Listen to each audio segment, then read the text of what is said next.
Welcome home. It is almost 4:20. What time is it? 4:12, something like that. 4:19. All right, 4:19. We're at Koco's.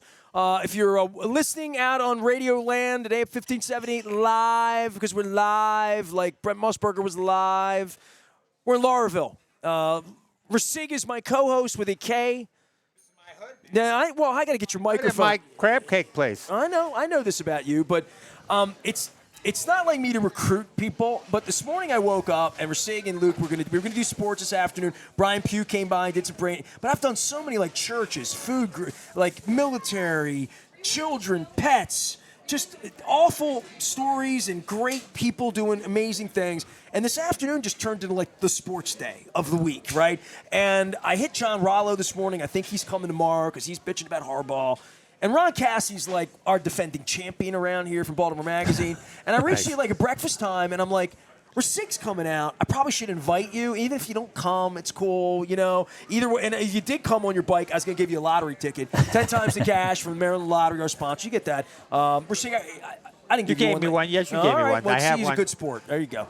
Get Terry up here. I'll give her one. All right. How are you? I mean, you're doing a lot of sports, and I think when I left Luke and Ricig about 30 minutes ago, I don't want to say a renaissance of sports here, but the relevance of sports this past, even since August, we got together what the Ravens accomplished and what they didn't accomplish, and now all of this incredible news that's still like, if you'd have told me in August that when you met him and you have your friends and we talked about the Orioles or the Ravens going to win the World Series, that we would be sitting here on Crab Cake Row doing a couple of Super Bowls, that the Ravens wouldn't be in the Super Bowl, that the NFL would have come in the back door, Harbaugh take all his coaches out.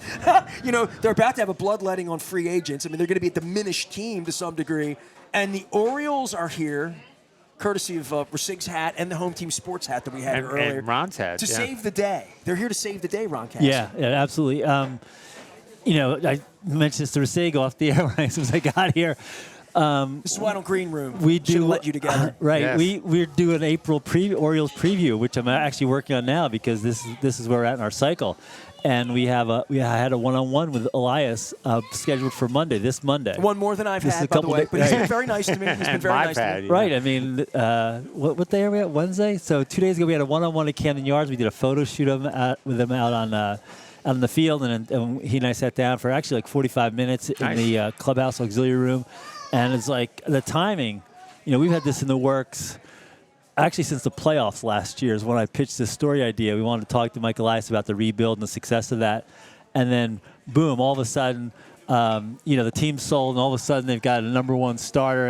And I was joking with people, texting them that right now the Orioles are like the biggest story after Taylor Swift in all of sports. Like this, almost.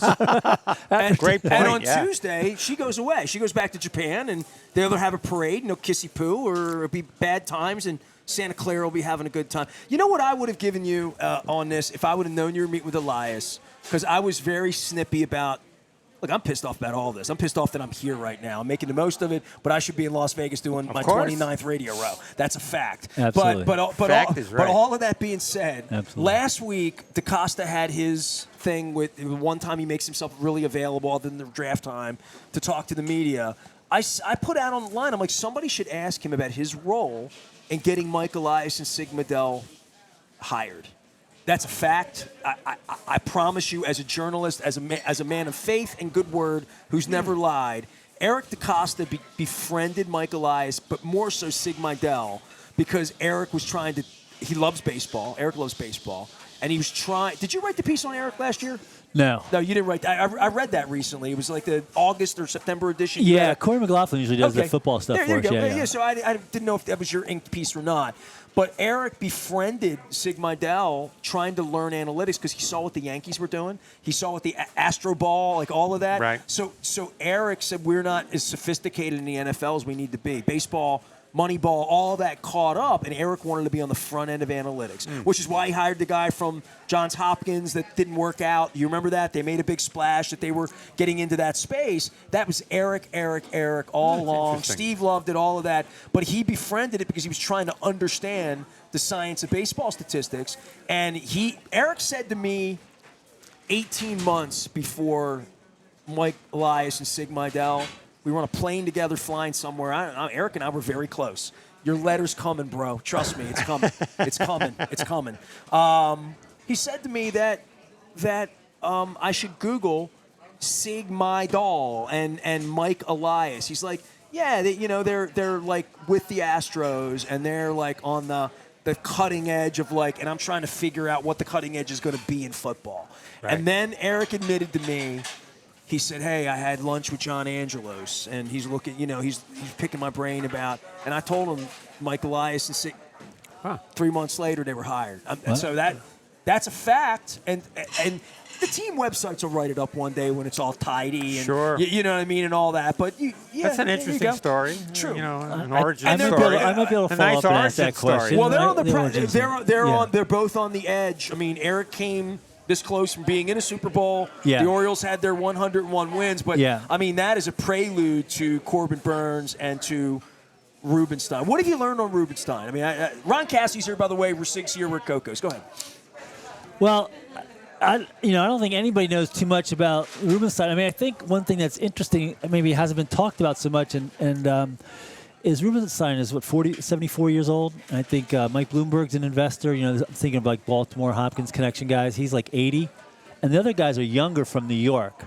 And of course, you have Cal and Grant Hill with some Baltimore connections, but Michael Arrighetti, right? right. I don't even know how to pronounce his name. Know nothing about it. But these are big money New York finance guys, right? And I wonder if they're going to do something like the Fenway Group, where this is their first purchase. The Fenway Group owns not just the Red Sox, but they own the Liverpool Football Club in the English Premier League. They own the Pittsburgh Penguins. Right. They're a whole, and Theo Epstein just went back to the Fenway right. Group, and and he's only like Is 51 John Henry years still old. running that?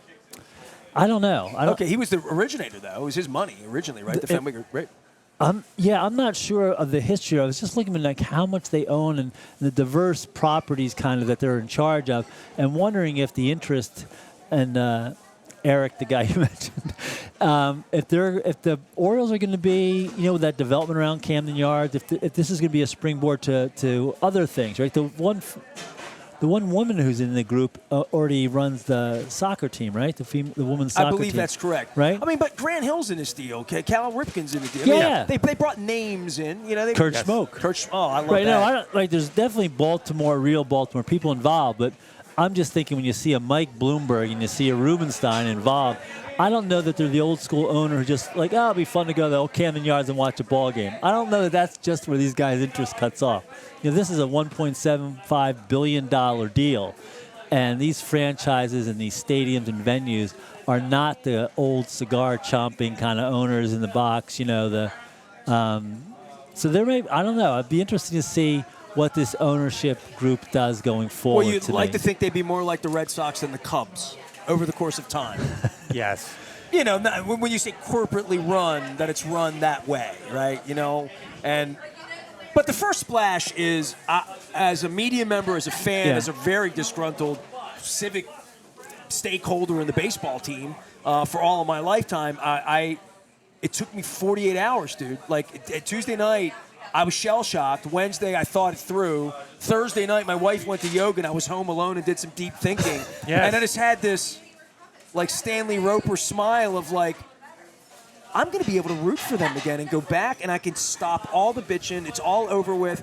And I went out on Saturday with my wife. I told the story to Ricig. We went to Drug City, and I had asked Wendy Bronfine from Curio Wellness if there was a champagne of cannabis. Because she was my guest the next morning. I'm like, is there I need a champagne, but I don't like champagne because it gives me a hangover. So we joked about it, but then I got to the liquor store, and I'm like, you know what? I like red wine, and I'm going to buy one $60 bottle of red wine in my life, and I found the perfect one. It's called The Prisoner.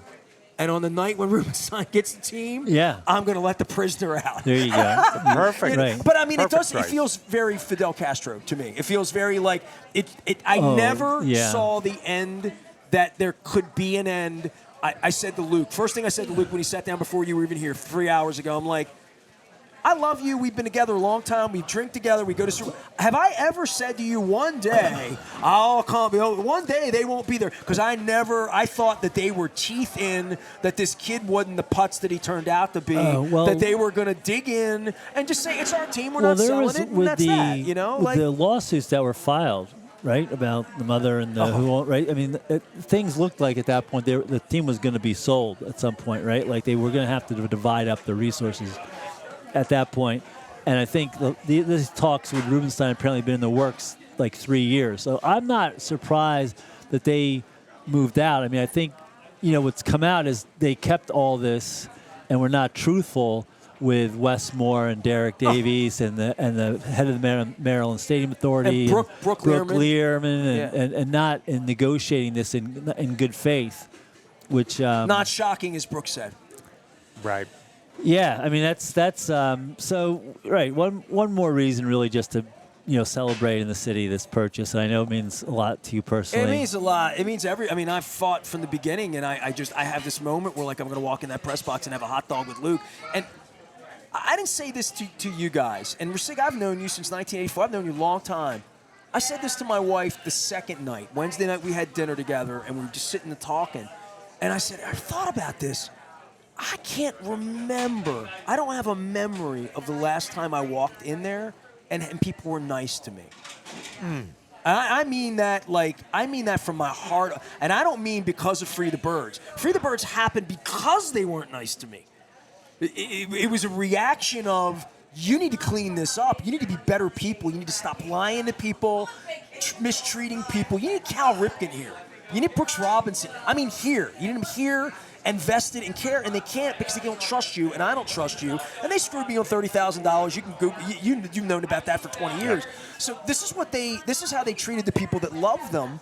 And really when the Albert Bell thing happened, but there was a level of arrogance in like 95, 96, 97 because they were winning and Davey Johnson and he was in the news every day and I wrote the Peter Principles. But once 98 hit, so it's been 26 years since I've ever been around there where I thought there was anything that felt like competency, love, pride. It was all punishment. You're talking at the ownership level. No, I'm talking about the players. I'm talking about the way PR told the players when John Maroon left. Like that Aubrey Huff would call our city a shithole, right? Right. And come back on opening day and doff his cap. That was 2004 or 5. Yeah. It was a long time ago. And that stuff was tolerated in a place where Cal Ripken was I'll just say my experience the last couple of years, and this is several years now, covering the Orioles and writing the Orioles preview and covering the playoffs last year and stuff, is the communications folks that I work with are terrific. They're all new. They don't know me.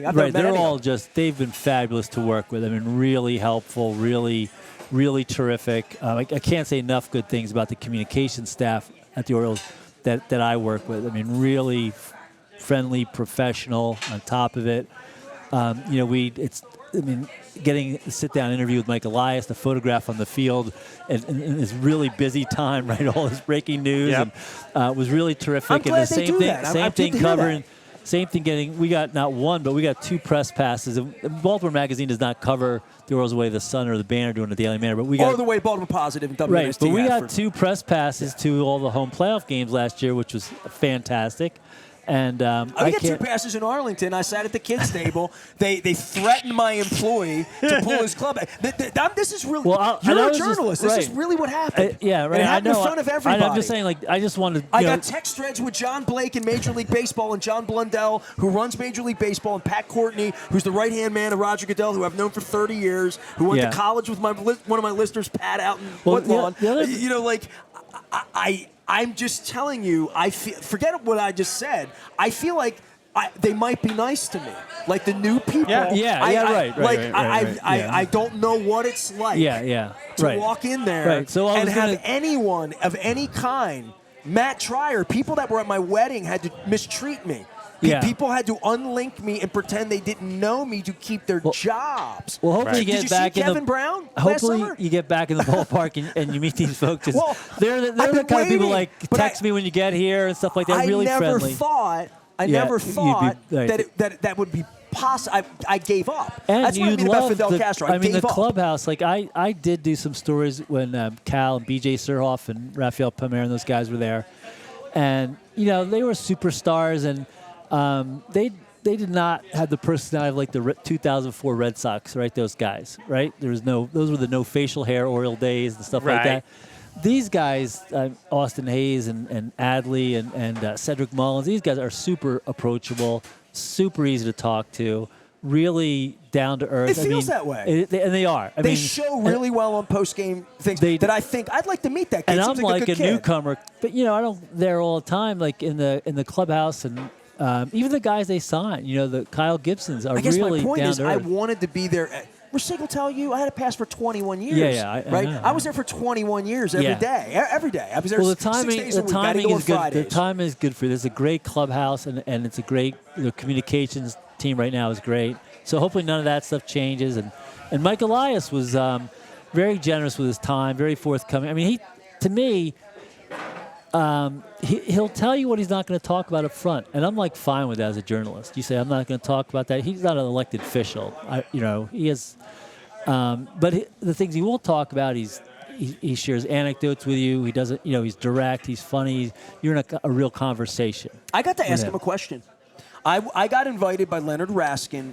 Elias spoke in April, and it was early. It was 10 days. It was April 15th. It was like that. He spoke to the Baltimore CEO Club up at the golf course in Hunt Valley in Shawan. Okay. That's Wood Homes in Pikesville. I'm not a golfer, but it's the one that's at York and Shawan at 83. You can hit a golf ball onto 83 from the west side of Shawan. I'll look it up. Yeah. But he was there, and it was a little bit of an older crowd. It was a baseball crowd. It was at a country club, but it wasn't a country club. But it was $100. It was a serious luncheon. It was delicious. And there were maybe 60 or 70 people there. There weren't 100. And I sat in the front table because Leonard's a big shot and had tickets and invited me. He thought it would be funny for me to see me with. So I actually took him a copy of Purple Rain 2. And I handed it to him. And he's like, "What's this about?" And I'm like, "This is a championship in Baltimore from your friend Eric DaCosta. I just want you to have it. I want you to be inspired the fact that you can build a championship too." And at the time, the issue from the fans were yelling about the outfielder, Stoughton, right? Right? Is that his name? The kid, Kyle Stowers. Stowers. I knew his name. He didn't even play the team. Yeah. Everybody was pissed that he was back in North. This was April 15th, right? And there was, maybe we'll be 500 this year, right? You know what I mean? That's kind of how nobody expected 101 wins.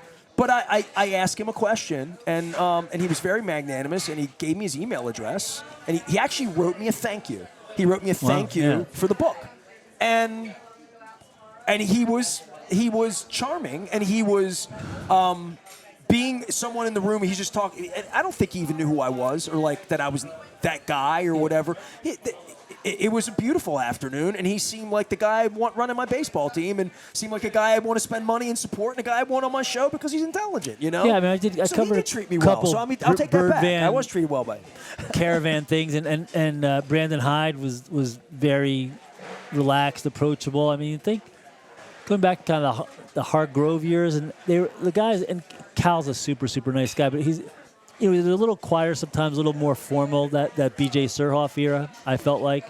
These guys are really, you feel like you're covering a high school or college team. They're that easy to talk to. They're that down to earth like that. And maybe it's because they are all just coming up. I mean, that maybe they're not polluted yet. Yes, Roger Dorn's not in there to mix it up. We got Corbin Burns. Good Corbin reference, Burns yeah. now, right? Good Yeah. reference. Ricig's here. Ron Cassie's here. We're talking sports, believe it or not. We're Koco's. It's all brought to you by our friends at the Maryland Food Bank, or for our friends at the Maryland Food Bank. It is a cup of soup or bowl. Cassie, you're a Jersey guy. You transplant. You eat crab soup, right? Yeah. You eat cream or Maryland? No, Maryland. I'm a little overshare here. I'm lactose intolerant. Oh, so you're out. Okay. I'm out, but I love spicy Maryland crab soup. All right, well, the best, I was going to ask if you were a 50-50 guy, but if you're lactose intolerant, it eliminates you. Right. It's like these people that are shellfish intolerant. They can't have a crab cake with me. To me, crab soup is the tomato base, the Old Bay, spicy. That's crab soup to me. Well, The other things she like puts okra in here, and the I other love things it. like clam chowder, kind of like New Englandish or something. First thing I bit into when I did a little half and half was a piece of okra, and I'm like, Yes, that's Yeah, a, he was that's a dirty excited South. on the air That for is a that, dirty Ron. You're in the South South. reference. You get the Yes. okra, yeah. He was excited on the air for the okra. Yeah, In real time. Very, yes. In regard to, and we'll stay with the Orioles for a minute, and we do a little Ravens as well, but the city and the 162 games and 81 games at home and the harbor and that whole area, you mentioned that Fenway, that vision. I keep saying, and all respect to you, about 2 years ago you came on the show and you had a vision for the harbor. We talked about, Dom was with us, we were talking about visions for the harbor place. I don't know what the vision is for the baseball and football facility other than, and I've said this, and I'm not being a jerk, I'm not being flippant, and it's not even about the ownership or the media or any of that. They've had trouble down there getting people there for crime, this, Fox 45, the Sun getting bought, all that. What's the big idea? Because the big idea is 101 wins. They've done that. If the big idea is Cal Ripken, we had. If the big idea is Camden Yards, there it is. If the big idea is Lamar, and we're going to win 14 games, they've done all of that, and they've had empty seats. And Luke is talking about ripping 8,000 seats out of the stadium. I think Bisciotti and his people, and I don't say him, I don't know how involved he was, but they're building gold-plated toilets down there, right, with their $600 million. I mean, they don't have an idea. They're going to build a nightclub, great, and they're going to charge a premium. And the snarky guy got up at the press conference that I wasn't invited to and said, the beer is colder and the hot dogs are better, or tastier inside the perimeter. And I'm thinking, the Orioles aren't going to be building the perimeter. The Orioles are going to be building something that everybody's going to want to come to, not an exclusive kind of thing. But what they do with that $600 million is important. Right, a couple quick things is one, attendance didn't plummet until the Orioles lost 115 games or whatever it was. Up until even through like 2014, 2015, they were drawing people. The idea that people aren't coming to Baltimore to watch the Orioles because of crime is just not borne out by any of the numbers. CFG Bank Arena, which we talked about on the show, it's going to have like 1 million people they're going to draw this year, right? Like a 40% like increase. I mean, it's unbelievable. And there's a lot that of... That includes me 7 times this year, right? I've been down I mean, there, right? opening day, I went from the Orioles to see Bruce Springsteen. I walked. I mean, there's a lot of... I saw the Eagles. I saw Queen. I saw John Mayer. Yeah, I can go down the list, right? There's a lot of Janet Jackson. There's a lot of synergy that's happening, and you know, whatever the Harbor Place final plans look like, there's going to be high-rise residential mixed use there. It's going to bring more foot traffic, of course. But so the train station at Camden Yards, right, used to be Legends, Steve Geppe's museum and everything. Right. That's going to become some type of mixed use condo. Something is going to happen there. Right? That's empty for all intents and purposes. And Camden Yards warehouse, the massive warehouse, is basically largely empty, right? So those are really 2 easy parcels to fix up. And they are going to move. They're going to do something with the wall. I mean, we did talk about this a little bit with Mike Elias. You know, that was kind of a quick, okay, just shove the wall back, raise it up, and get some pitching. Get some pitching, attract some pitching, and Right. attract Yes. some. And it did turn out You know that how many conversations I had personally with Mike Messina in 1997, 8, 9, Right. like about whether he was going to, and him staying had nothing to do with the wall, although it was an impediment. It was all Peter, you know what I mean? Listen, but the wall was like, if I stay here, you have to pay me more because my ER is going to be 5. Well, you here's know? what Elias said is that you're going to go for a Corbin Burns. Well, he's in his free agent year's walk year. He's not coming to Camden Yards and the other wall and giving up a record number of home 38 runs. home runs, right? Right. Yes. He's going to come here now. I mean, now Yes. it's attractive. He's got a free agent year He coming might up. stay. Well, Wow. he might stay with Rubenstein's money, but either Will way, they give us a his hometown numbers, discount, Ron? his numbers are going to be better with the wall back 30 feet. His numbers are going to be a hell of a lot better. So that is attractive now to getting guys like him. And then coincidentally, oh, by the way, we had drafted Gunnar Henderson, who's a lefty. We have Jackson Holiday, who's a lefty slugger. We have Colton Cowser, who's a lefty slugger. We got Adley, who's a switcher. We got Anthony Santander. We got Cedric Mullins. All of a sudden, we have all these left-handed guys in the lineup, and we can attract free agent pitchers. And we have a young athletic team, too. So it plays into that, the bigger ballpark. But you'd have to really be like a real architect, urban designer, and go up to 30,000 feet and look at that space and see what possibilities are there. Where the Brooks Robinson statue is, and Pickles and Russell Street. Right. There's a lot of empty, weird space there that's not being really utilized to the fullest extent. And I think the warehouse and the train station are going to be the first things. But downtown, right? If there's one neighborhood in Baltimore that's growing, it's downtown. That's where population is moving. And a lot of those old offices are being converted to condos because people are remote working. Yeah, I was in San Francisco 2 weeks ago, and I mean, cities this is what's going to happen to these structures. They're not going to be places people go to work. No, they're going to be anymore. places they live. They're already doing that around the Bromo Seltzer, around downtown, around CFG Bank. Like, that's already happening. So, we see old development around like Fells Point and stuff like that that's going on. Baltimore's population, you're getting more younger people. They might not have families. They might not stay long, or for decades, or their whole life, and their grandchildren might not live. But you are getting younger people moving back to cities and in the kind of live-work environment. And guys like you with bikes and bike lanes, right? I got to give a shout out. It was an easy bike ride here from Fells Point, just right up to Lake Clifton. There's bike lanes all the way here. Beautiful ride. Is there trash in the bike lanes? Because I saw that on Argonne. It pissed me off a little bit. I thought of you driving on Argonne down here. Like, it was like, like literally there was crap and I thought, you build these bike lanes, now we're going to screw them up. And how can you even navigate? There's a lot of people in my hood that don't like the bike lanes, but I love Ryan Dorsey for doing the bike. Ryan Dorsey's my guy. I don't know if you're... Right, he's responsible for it. He helps with the bike. I mean, this is how all cities are developing all around the world.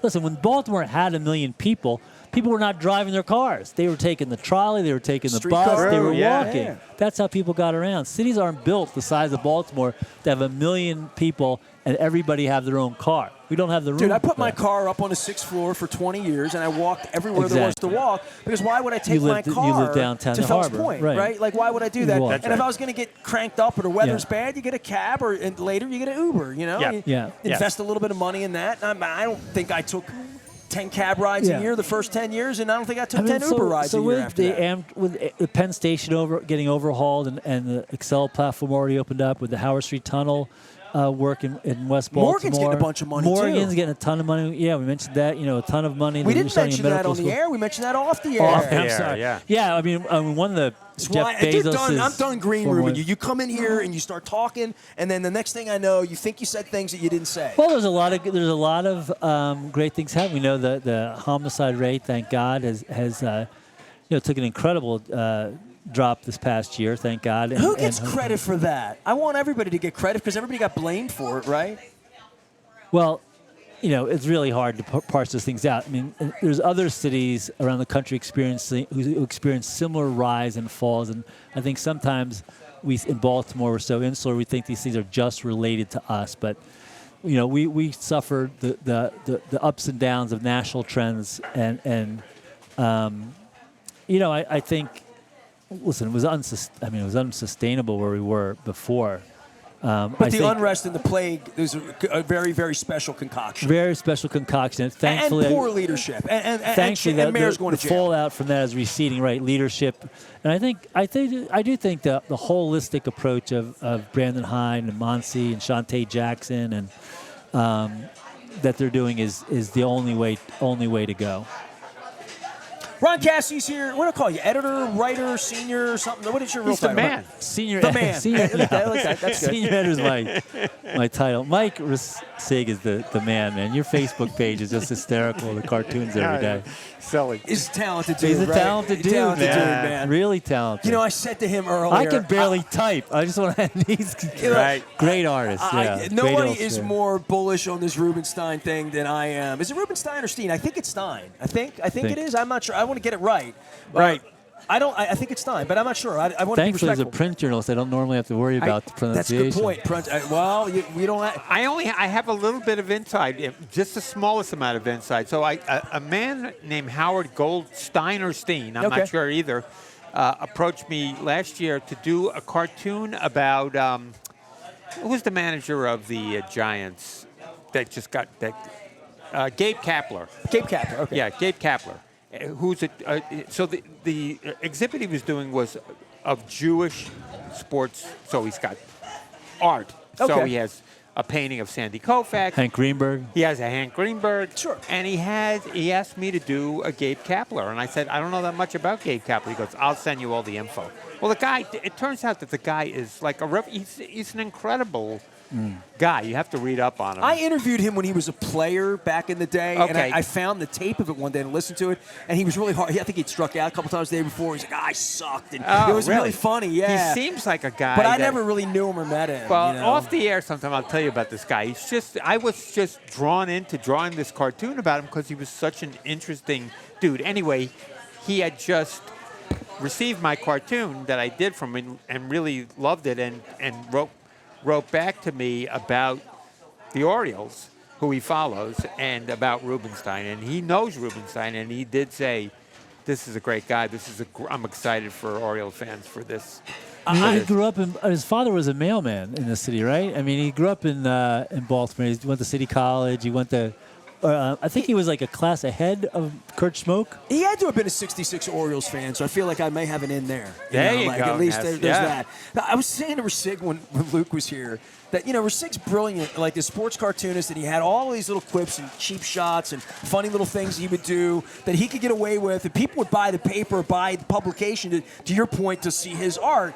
And I said to him, you've had the two filthiest, dirtiest prick owners ever. Ursay and Angelos. Yeah. You know what I mean? Like, this has been his career here. He's had one or the other to parody. As I said, it was gold. What's the Chinese proverb? May you live in interesting times.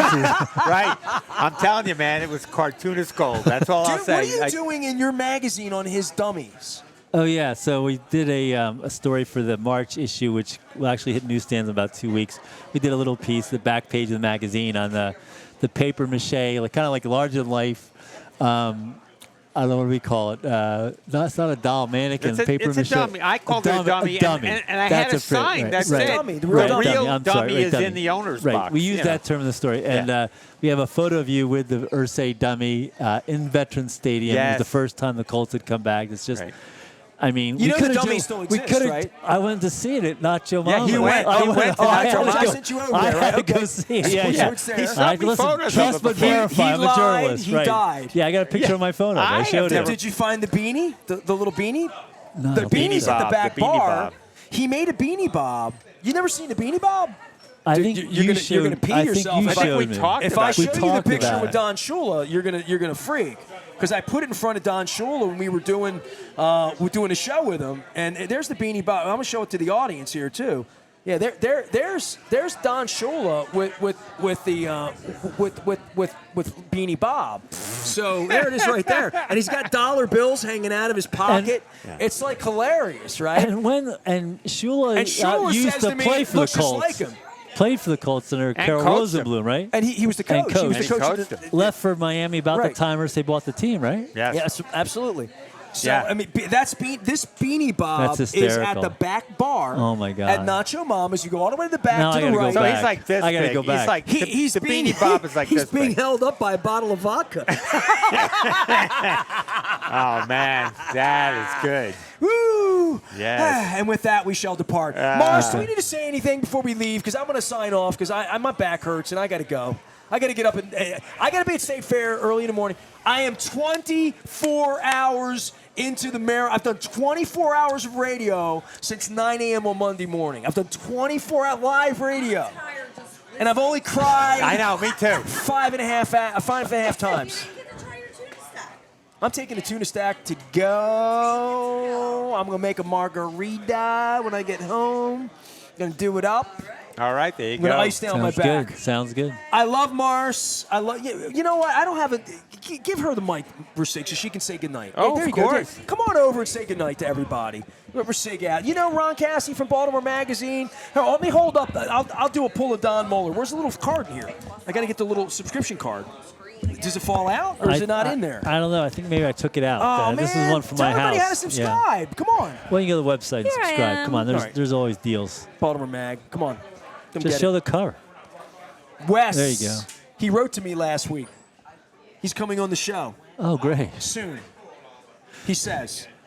We'll see. He's fun. He's a personable guy. I voted for Wes. I campaigned for Wes. I've had Wes. I'm a Wes guy. We dive into some of the policy issues and the budget issues and transportation woes. Can I have this? That's mine, man. That's the only one I got. We subscribe. I get it at home. It's just going to take I was me a going to week. say, I have one at home. Thank you. Thank you. All right, Mars, what do you want to say about today? Thank you. I love you. It Appreciate was you. You're so coming off vacation, awesome. and your people have been coming all day. It's been fun. Yes, it has been, and it's for a great cause. And I noticed that earlier that you said that your dad grew up hungry, and my mom grew up hungry. My mom was a foster child. She grew up very poor, and she has the biggest heart of anybody in the whole wide world. And a work ethic that And even rivals yes, yours, and literally. She taught me everything I know, and to be kind to people, and mostly to feed people. Only Because nice people only are allowed nice here. people, though, It but- says right on the door, so Yeah, you got it to check was- yourself when you walk in here. My mom always just, she would give anything to anybody. She had a big heart. Well, She still has a big heart. That's good to hear. Yeah. Look, all these crab cake people compete. I just want you to know he could have come across as he loves you. So and by the way, you know nice. who orders crab cakes from you that I found out, and I could read the text off. Marvin Lewis and I are real close. Like He orders crab cakes from us. That's what he told me. Yeah. That's what he told me. He literally said he texted me 2 weeks ago. He did the show, but we're. I love Marvin. He's a special man. Well, And Dave Petramala used to send them to him. Oh, okay. there you go. And- Belichick must have ordered him And too. to Belichick. He sent them to both of them. And so then Marvin liked them, and he started ordering. There you go. Well, So, I yeah, love that's Marvin. very I know they're the exciting. mayor's favorite crab cakes. They're in the That's city. correct. We know Yep, that. We know absolutely. that. Yeah. I don't pick favorites, but hers are really good. But I always say this to you, and you know this: the coconut shrimp, and I would sleep. And this tuna stack thing, you're trying to get that to me. That looked Well, great. because It's going every by 10 Wednesday times. you see the special, and you're like, oh my God, I'm not there. I can't get it. Is that the on special Facebook? today? It's the special tonight. So I feel I special. figured that's why you did a Wednesday day here. My because mama told me I was you special. wanted to get the special. All right. Well, your mother told me I was special too. We've known each other 32 years. We met at the Emerald Tavern back when the Emerald Tavern was I thought you running. were going to say second grade. No, we met at the we met at a bar. We met at the Emerald Tavern. She and her mother used to sit on the far side of the bar every Sunday, watch football. I had my Oilers helmet on, right? Because we didn't have the Colts. 92, 93, 94, early Nasty Nester. I wasn't really Nasty Nester until about 94. Well, I was in 93. His kids named me Nasty Nester, by the way. I had to okay. babysit them. It's a long story. Really? It's true. Yep. I thought it was because you were like No, risque. no. a risque, I sent his kids to bed DJ. early. He was What? mean to Risque his DJ. 6 kids as the babysitter. That's why I got it. babysat his kids one night, sent them to bed early, and they started instead of Uncle Nestor, they called me Nasty Nestor. That is too funny. And that's exactly how it I happened. would have never guessed the that's how you truth. got your name. His kids.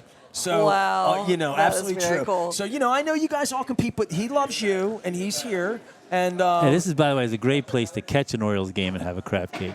I It do that. is. It Yeah. is. We're not a sports bar, and it's kind of Right. ironic that Nestor has a sports show, Yeah. and we're one of his sponsors, Yeah. and we're not even a sports place because we're not open, on Sundays and Mondays. But it still works out, Yep. Yeah. Well, so we met at the Emerald Tavern, and our friend Harvey, who owned it, died since the last time we saw each other. And Harvey loved to throw these parties. You should read my eulogy for Harvey because it was a writing piece for me. But he used to lock the doors on Sunday night, illicitly, of course, and he'd have a potty party. So everybody would drink free beer until somebody had to pee. And whoever had to so it pee turned- everyone would God. yell at him, not let him go to the bathroom. Oh, it was a scene, dude. But he loved the YMCA, the song That's the funny YMCA. and cruel at the same time. And he would lead a conga line out the one door, and they would come in the Yeah. side door at the Emerald Tavern. And There's I was the just- house DJ, and I would play the YMCA. So today, when I was looking for, I collect my Pacifica belt buckles. I wore my Village People belt buckle, and then this is my Village. So the craziest thing happened. The craziest thing happened at 11 o'clock this morning because I'm punch drunk from doing this crazy marathon.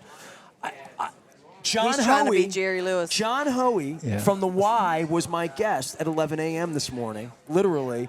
And I introduced him. He sat down and I said, I got John Hoey from the Y, and I remembered, oh my God, I wore the Village People YMCA belt buckle, and the YMCA, Right. the Y president is here. and we had to go with that. So, Harvey, we love you. I know you're listening up there, and you're happy the Orioles are under new management. As I say, Cassie, the new and improved Orioles, under new management. Yeah, we hope. Corbin yeah. Burns, baby. Mars, thank you. I appreciate you. All right, She's thank doing this you. for St. Francis of Assisi. That's a church and a school Oh, down nice. the street. Right down This the is street, where yeah. Ricig's kids learned to nickname me Nasty Nestor. And Ricig taught.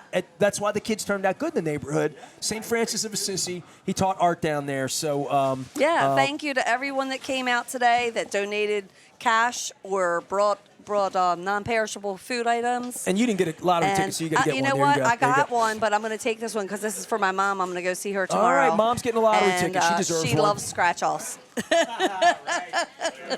This is the first place where I defamed or desecrated the bar. Bar manager said, every time you're in here, we get the little silver shavings all over the bar. I got to give John Martin a hard time about that because I always ask him, what's the official thing that you're supposed to use to scratch it? And he would say, just use your MD Lottery app and just shoot it, and then you'll know. You don't have to scratch it off. Right. So you Well, know. that's what my mom does now. Like she doesn't even do the scratch. You're supposed to use a does penny, right? Yeah, you just Yeah. do the prize check and check it, and she cheats. It's That's not all quite the as fun. much fun. It's like going to bingo and But having it's a somebody little else less fill out the messy. thing Yeah. for you, That's not right. Ricig, we love you. Love to Terry. My thanks to Marcel. Everybody here. Liz is here Yes, early. The thank whole you crew is all. here early, making the Coming out for making the good crab calls. cakes, and I'm gonna take my wife home one of those and one of these and a special and And try the tuna stack. the tuna stack. Every Wednesday, do you realize you always post on Facebook? Oh, that looks so good, and I don't get to get that special. I'll come down tomorrow, and now you get to have it tonight. I'm gonna. You just beat. You're marketing for yourself. So now Wednesdays, I usually do yoga on Tuesday and Thursday. Wednesdays night we have dinner. I'm gonna keep my eye out for the next time you have that teriyaki burger over here. So I'll work that out. Ron Cassie is the senior something, the executive something writing, and he writes things at Baltimore Magazine. And Ricig is Ricig. The one, the only. One, And the Ricig featured in Baltimore Magazine next month That's for the right. for the Yeah, dummy. yeah. So. Oh, nice. Everybody knows I'm the dummy here. All right, it's 5 o'clock. You're listening to All right. WNST, AM 1570 Taos, Baltimore. I will be back ya. in 16 hours to do this all again. Rest up, kid.